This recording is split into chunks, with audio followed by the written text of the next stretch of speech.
गोपियां बोली आपने बुलाया हम चली आई, अब हम जाएंगे नहीं। कन्हैया बोले देखो अपने अपने पतियों को छोड़कर आई हो और पतिव्रता नारी को कभी भी अपने पति का परित्याग नहीं करना चाहिए। पति कैसा भी हो, अंधा हो, लंगड़ा हो, बहरा हो, काना हो, गूंगा हो, कैसा भी हो, नारी को कभी भी अपने पति का त्याग नहीं करना चाहिए। ये बात अब यहां से भगवान का उपदेश चालू हो गया स्त्रियों के लिए, पुरुषों के लिए। पति कैसा भी हो, नारी को कभी भी अपने पति का परित्याग नहीं करना चाहिए। इसलिए हमारे यहाँ पतिव्रताएं नारियों की परंपरा रही है। हमारे यहाँ की नारियां पतिव्रता हुआ करती हैं और स्त्री को चाहिए कि कभी भी अपने पति का साथ ना छोड़े और पति को भी चाहिए कि वो अपनी पत्नी का साथ कभी ना छोड़े। दोनों एक दूसरे का साथ देते हुए, अरे गृहस्थी क्या है, गृहस्थी जीवन की गाड़ी है। जैसे साइकिल में दो पहिए हैं, अब कोई कहे कि आगे का पहिया ज्यादा जरूरी है कि पीछे का, तो दोनों साइकिल के दोनों पहिए अपनी अपनी जगह बराबर मायने रखते हैं। 50-50 है दोनों, कोई 51 नहीं है, कोई 49 नहीं है। दोनों नारी जो है पुरुष भी वही है। कोई पुरुष, आजकल पुरुष कहते हैं ना कि आज बहुत सारे पुरुष ऐसा कहते हैं स्त्रियों के बारे में कि तुम तो हमारे पांव की जूती हो। पंजाब में तो नहीं कहते ऐसा?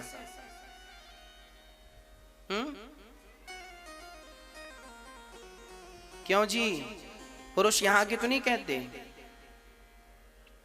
बहुत सारे पुरुष ऐसा कहते हैं पत्नी को तुम हमारे पांव की जूती हो। कह देना इन पुरुषों से, पांव की जूती नहीं है हम। स्त्रियां पांव की जूती नहीं होती, स्त्रियां तो सिर की पगड़ी होती हैं, कुल की शान होती हैं। अरे नारी ना हो तो नर ना हो। इसलिए नारी निंदा ना करो, नारी नर की खान, और नारी ने पैदा किए राम कृष्ण हनुमान। नारी वही तो है जिसने गुरु गोविंद साहब को जन्म दिया है। नारी वही तो है जिसने भगवान राम को जन्म दिया है। नारी वही तो है जिसने भगवान श्री कृष्ण को जन्म दिया है। नारी वही तो है। आज ये जितने पुरुष कहते हैं मैं मर्द हूं, तो तुम मर्द हो तो तुम्हें पैदा करने वाली स्त्री ही तो है। तो जिसने तुम्हें मर्द बनाया तुम उसे कहते हो पांव की जूती है। नारी का सम्मान करना जिसने नहीं सीखा, मुझे लगता है उसने जीवन जीना सीखा ही नहीं। इसलिए नारी का सम्मान करना जरूरी है।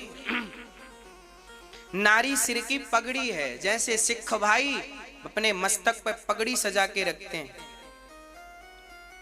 हाँ, बस वही पगड़ी नारी है। नारी तो हर पुरुष की पगड़ी है, सिर की, सिर मोर है। इसलिए नारी का सम्मान किया करो, आदर किया करो, अपमान ना किया करो।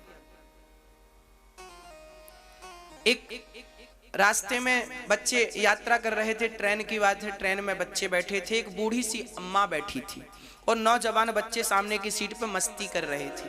तो ट्रेन में बीच की सीट फोल्ड होती है ना ऐसे, तो चैन रहती है मोटी सी वो पकड़ने के लिए। तो एक बालक खड़ा हुआ तो वो लोहे की चैन उसके माथे पे जोर से लग गई। वो पास में एक माँ बैठी थी, उसे बड़ा, माँ तो माँ होती है, दौड़ गई और बेटे उस बच्चे की वहां माथे को पकड़ लिया। बेटा कहाँ लग गई? उस बच्चे ने हटाया, हटो हटो हटो, हम मर्द हैं, मर्द को दर्द नहीं होता। उस बच्चे ने कहा हम मर्द हैं और मर्द को दर्द नहीं होता। तब उस बूढ़ी सी माँ ने देखते हुए कहा बेटा तुम मर्द हो, तुम्हें दर्द नहीं होता, पर तुम बच्चों को पैदा करते समय, तुम मर्दों को पैदा करते समय हम माँओं को बहुत दर्द होता है बेटा, हम माँओं को बहुत दर्द होता है। तुम मर्द तब बनते हो जब हम दर्द से गुजरती हैं। हमारे दर्द सहने से ही तुम मर्द बने हो। हमने दर्द ना सहा होता तो तुम मर्द ना होते। तो ये जो मर्दानगी है ना, ये मर्दानगी तब चुकेगी जब माँ की सेवा करोगे। इसका ऋण तब चुकेगा जब अपनी माँ को प्रसन्न करोगे अपनी सेवा से। केवल मां को नहीं, नारी जात को, चाहे वो नारी पत्नी के रूप में हो, चाहे मां के रूप में हो, चाहे बेटी की और चाहे बहन के रूप में हो, हर नारी का सम्मान करना जरूरी है। रास्ते से गुजरने वाली हर स्त्री जो है उसका सम्मान करने की जरूरत है। नारी जात चाहे वो 1 साल की 1 दिन की बच्ची हो या 99 साल की बूढ़ी मां, हर नारी सम्माननीय है। हर नारी का सम्मान करना सिखाओ अपने बच्चों को। नारी, आज बहुत सारे पुरुष अपनी पत्नियों को मारते रहते हैं, डांटते रहते हैं, मेरी पत्नी ऐसी है, पत्नी को गालियां देते रहते हैं, पत्नी को जलील करते रहते हैं, पत्नी का अपमान, इंसल्ट करते रहते हैं। और जब पत्नी मर जाती है, एक सज्जन मेरे पास आए, गुरुजी हमारी पत्नी मर गई। कितनी उम्र है? 50 साल के आदमी की पत्नी मर जाए, उस आदमी से पूछो उसकी जिंदगी कैसी गुजरती है पत्नी के बिना। अरे मां के बाद एक स्त्री ही ऐसी होती है जो तुम्हारा हाल चाल पूछती है। पांव में दर्द होगा तो पांव भी दबाएगी, समय से पानी, समय से भोजन, समय से सेवा करेगी। पत्नी ना होगी तो जिंदगी वीरान हो जाएगी। इसलिए नारियों का सम्मान कर लो, पत्नी को थोड़ा सा सम्मान दे दो। आज समस्या क्या है रिश्तों में? पत्नी भी पढ़ी लिखी है और पुरुष भी पढ़ा लिखा है, दोनों पढ़े लिखे हैं। पत्नी कहती है मैं भी 40,000 रुपए महीना कमाती हूँ, पति बोलता है मैं भी 40,000 रुपए महीना कमाता हूँ। तो पत्नी बोलती है मैं आपकी क्यों सुनूं? तो पति बोला मैं क्यों सुनूं, मैं भी तो कमाता हूँ। गृहस्थी ऐसे नहीं चलती।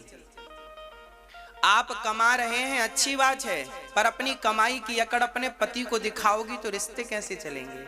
अपनी कमाई की अकड़ अपनी पत्नी को दिखाओगे तो रिश्ते कैसे चलेंगे? अरे कमाई करना बुरा नहीं है, पर कमाई की अकड़ अपनों को दिखाना ये तो तुम्हारी समझदारी का परिचय नहीं है। इनसे तो आप रिश्ते आगे नहीं ले जा सकते। ऐसों में रिश्ते टूट जाते हैं। एक छोटी सी गलती से आज रिश्ते टूट जाते हैं। आज की लड़की को सहन होता नहीं है, लड़कों को भी सहन नहीं होता। शादी कर लिए, अच्छा शादी आज कर तो सब लेते हैं पर निभाना बड़ा मुश्किल है आजकल। शादी के साल भर बाद कागज लेके भागते हैं, भाई कहां तलाक हो रहा है, तलाक चाहिए, डिवोर्स चाहिए। भागते हैं। क्यों भागते हैं? क्योंकि रिश्तों को निभाना नहीं सीखा। और माँ बाप ने रिश्तों को, याद रखना, जब धागा उलझता है ना तो सुलझाने की कोशिश कीजिएगा, कैंची से काटने की कोशिश ना कीजिएगा। यदि रिश्तों के धागे उलझ जाएं तो सुलझाने का अभ्यास कीजिएगा, उन पर कैंची चलाने की जरूरत नहीं है। रिश्तों को तोड़ने से कोई फायदा नहीं। हो सके तो रिश्तों को सुलझा लीजिए अपनी समझदारी से सुलझाइए। आपस में मत लड़िए, नहीं आपके लड़ाई का परिणाम दूसरे देखकर हंसेंगे। थोड़ी सी समझदारी पत्नी में आ जाए और थोड़ी सी समझदारी पति में आ जाए तो आपका घर स्वर्ग बन जाएगा। रामचरितमानस की एक चौपाई आपके लिए है, लिखा है, जहां सुमति तहां संपत्ति नाना, जहां कुमति तहां विपत्ति निदाना। झाड़ू पूरे घर को साफ करती है, पर वही झाड़ू यदि बिखर जाए तो खुद कचरा बन जाती है। उसी प्रकार आप जब एक संगठित होकर रहते हैं तो आप अपने घर के सारी बुराइयों को, दुखों को निकाल बाहर करते हैं, पर जब आप स्वयं बिखर जाते हैं तो आपका बिखरावपन ही आपके दुख का कारण बन जाता है। आपके दुख का कारण बन जाता है आपका झगड़ा, आपका आपसी मतभेद, मनमुटाव, यह दुख का कारण बन जाता है। इसलिए आपस में मनमुटाव मत रखिएगा।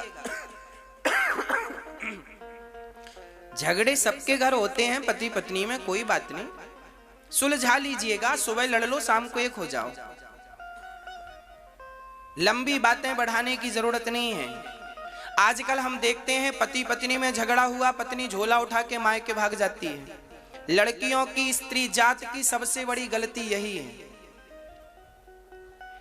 झगड़ा हुआ सबसे पहले मायके भागती है। मायके भागने से क्या होता है? इससे झगड़े और बढ़ते हैं। झगड़ों को बढ़ने में इसमें बहुत सारी गुंजाइश है। ये समझदारी नहीं है आपकी। अरे पति से झगड़ा हुआ है, भागने की जरूरत नहीं है। और बात बात में अपनी मम्मी को फोन लगा के ना बताया करो। हमारी आजकल माताएं छोटी छोटी बात, आज थाली पे जली रोटी आ गई तो वो भी शिकायत मम्मी से कर दी, आज देखो जली रोटी खाई मैं।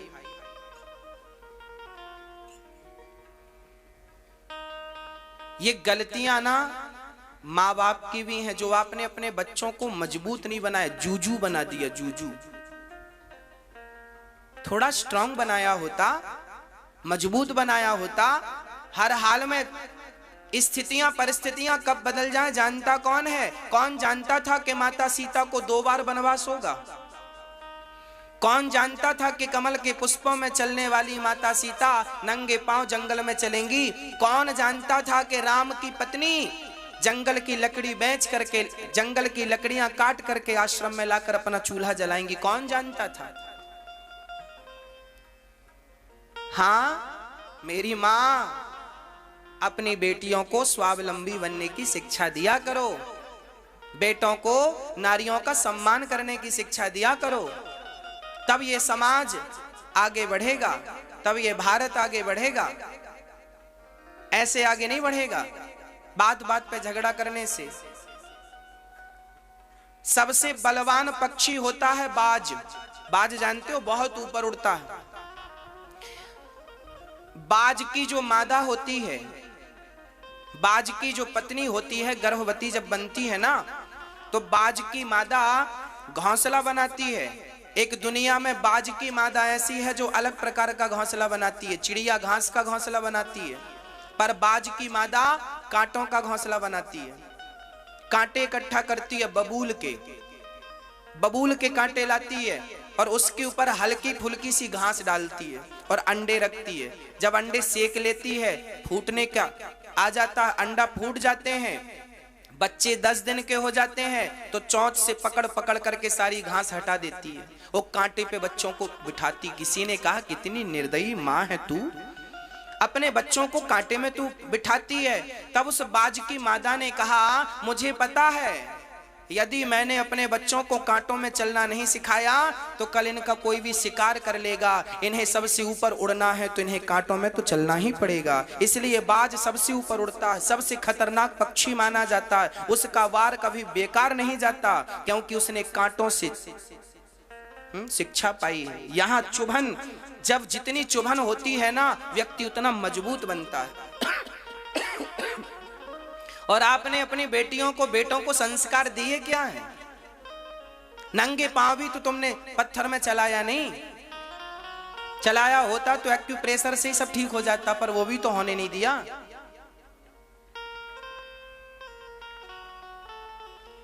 ज्यादा सुविधा सबके लिए हानिकारक है, याद रखिएगा। आज हर व्यक्ति, हम देख रहे हैं हर प्रकार की सुविधाएं। आजकल घर में पर्दे भी बंद होते हैं तो इलेक्ट्रिक बंद होते हैं।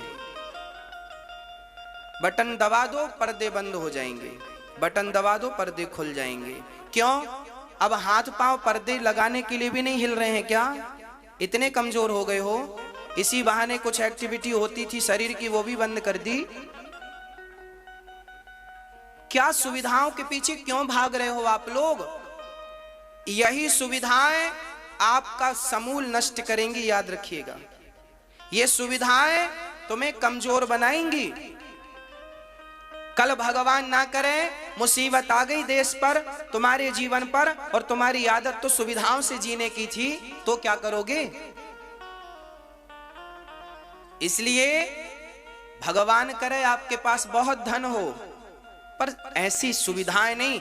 थोड़ा सा शरीर को परिश्रमी बनाओ, मजबूत बनाओ, जूजू ना बना दो, कल को रोना पड़ेगा मेरी माँ।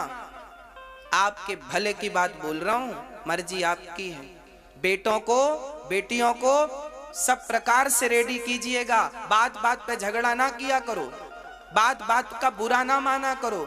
अरे मैंने कुछ कह दिया तो बुरा मानने की क्या बात है, हंस के टाल दो। पति ने कुछ कह दिया तो हंस लो, आज पत्नी ने कुछ कह दिया तो तुम हंस लो। क्या जरूरी है मुंह लगने की? आपने कुछ बोला और मैंने भी कुछ बोला, क्या जरूरत थी मेरे बोलने की? चुप रहो ना भैया। सबके घर झगड़ा होता है, जरूरी नहीं है कि हर बात का जवाब हो। कुछ युद्ध भगवान श्री कृष्ण ने जरासंध से युद्ध किया, 17 बार तो हराया, 18वीं बार खुद मैदान छोड़ के भाग गए कि नहीं? कई बार हार जाने में ही जीत होती है। कई बार बोलो, कई बार हार जाने में क्या होती है? जीत होती है। इसलिए पाकिस्तान से युद्ध करने का अवसर आए हमें, तो हमें वहां जीतना है। आतंकवादियों से लड़ने का मौका लगे तो वहां हमें जीतना है। जब भी हम भारत के गद्दारों से लड़ें तो हम जीतें, जब भी अपने दुश्मन से लड़ें तो जीतें। पर जब भी तुम्हारा झगड़ा तुम्हारे सगे भाई से हो तो भाई से जीतने का प्रयास कभी ना करना। झगड़ा पति से हो तो जीतने का प्रयास ना करना, झगड़ा माँ से हो तो जीतने का प्रयास ना करना। अपनों के रिश्तों में सदा हार जाना, क्योंकि इनकी हार में ही तुम्हारी जीत छिपी है। इन रिश्तों में भाई से तुम जीत कर क्या करोगे? भाई से जीत कर, वाह मैं भाई से जीत गया, पागल, भाई से जीत गया। आतंकवादियों से जीतते, पाकिस्तान से जीतते तो हम मानते कि हां जीत गए तुम। भाई से क्या जीत गए तुम? क्यों जीतने का प्रयास? हार क्यों नहीं गए? भाई डांट रहा, सुन लो ना। बड़ा भाई है, छोटा भाई है, आज उसका दिमाग खराब है, चलो डांट रहा है, बोल रहा है, सुन लो। तुम तो समझदार हो। तुम्हारी पत्नी है, पत्नी कितना बड़ा त्याग करती है तब ये पत्नियां बनती हैं।